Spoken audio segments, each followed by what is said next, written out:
What is up, YouTube, and welcome back to Lil Jitsu.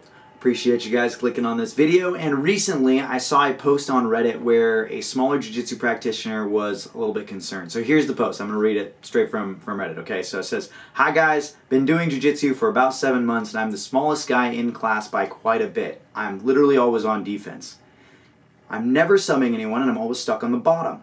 The thing is, I never get a chance to go for a submission because I'm always in defensive positions. I want to be well-rounded and I don't want to train for 2 years and never be able to land a submission.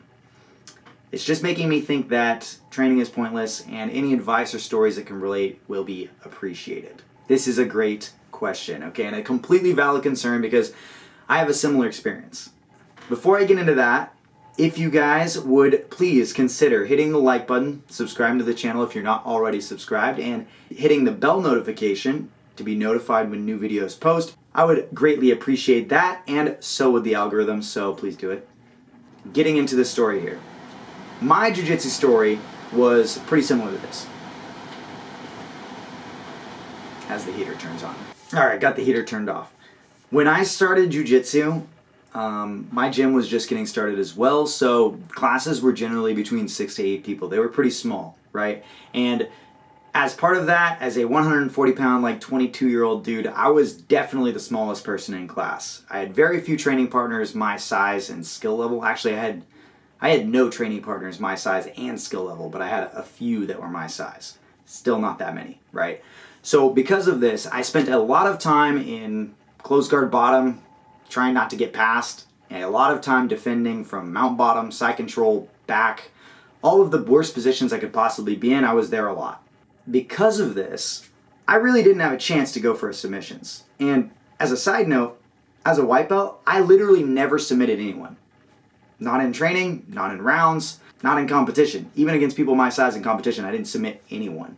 That being said, I drilled submissions and I knew high level like how to do them, but not how to set them up at all.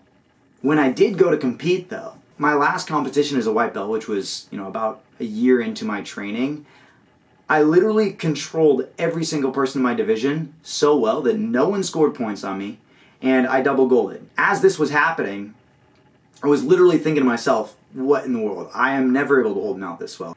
I am never able to get to anyone's back. How is this happening? The reason that this was happening was because I spent so much time defending, escaping, trying to pass bigger people's guards, holding positions, that when someone's much bigger than you, they have such a big advantage. You have to take away more space. You have to be tighter. You can't rely on your weight and strength to hold positions, so your technique improves much faster. That's how I was able to double gold at this tournament as a white belt.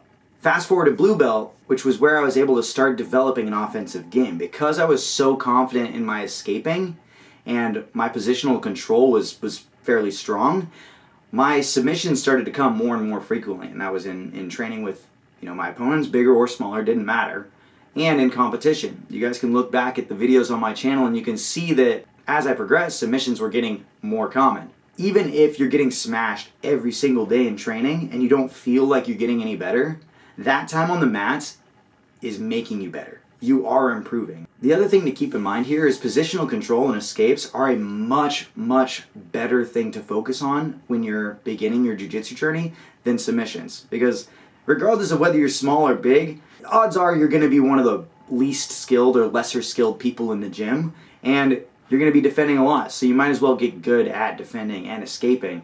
That way, you have the confidence to go for attacks later down the line. The bottom line is if you keep training, you'll get there. If you guys can relate to this or have any stories of your own, please drop those in the comments below. I'm very curious to hear what you guys have experienced in this regard. Thank you for watching to the end of the video, guys. Hopefully that helps you, random Redditor on the internet. And for those of you that are subscribed to the channel or not subscribed to the channel, hopefully this was beneficial to you as well.